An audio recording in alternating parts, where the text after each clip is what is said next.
un équipementier qui fournit des composants à différents constructeurs automobiles.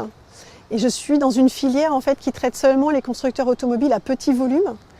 Ce qui veut dire ça peut aller de bus en Turquie à des véhicules non civils comme Arcus, mais aussi des véhicules très sportifs, Ferrari, Lamborghini, Lotus, McLaren, etc.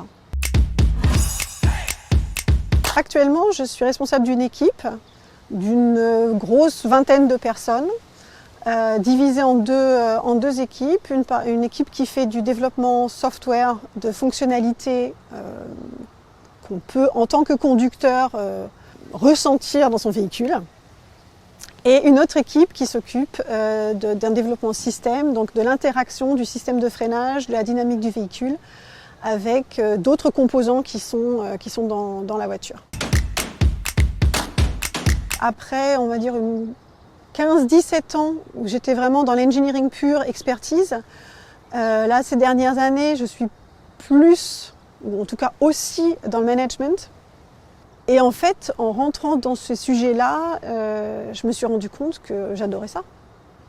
Et du coup, maintenant, je m'occupe énormément de mon équipe, de leur développement personnel d'un point de vue professionnel. Et voilà, et c'est moi qui ai choisi quasiment l'ensemble de l'équipe, qui fait le recrutement, qui détecte les talents, qui essaye de les motiver à se développer peut-être dans telle ou telle direction. Et toujours avec mon background technique qui fait que j'ai un certain standing et qui savent que si je le dis, c'est vrai et qui peuvent me faire confiance. J'ai travaillé sur le premier système de freinage régénératif. Donc, on va dire, c'est la combinaison d'un freinage classique hydraulique et un freinage où on récupère de l'énergie au freinage pour les véhicules hybrides ou électriques. Et donc, c'était un projet dans lequel, pour la première fois, si on ne travaillait pas bien, on risquait d'avoir des voitures qui ne freinent pas le jour où on en a besoin. Et donc, j'imaginais vraiment que mes parents pourraient acheter cette voiture parce que le projet pilote, c'était Renault. Il y avait un projet pilote en France et il y avait un projet pilote en Chine. Et j'imaginais vraiment que mes parents qui roulent en Renault pourraient acheter cette voiture et si je ne faisais pas mon travail correctement, si je n'étais pas là pour vérifier que tout avait été mis en œuvre pour se poser toutes les bonnes questions, il y aurait un risque qu'ils meurent.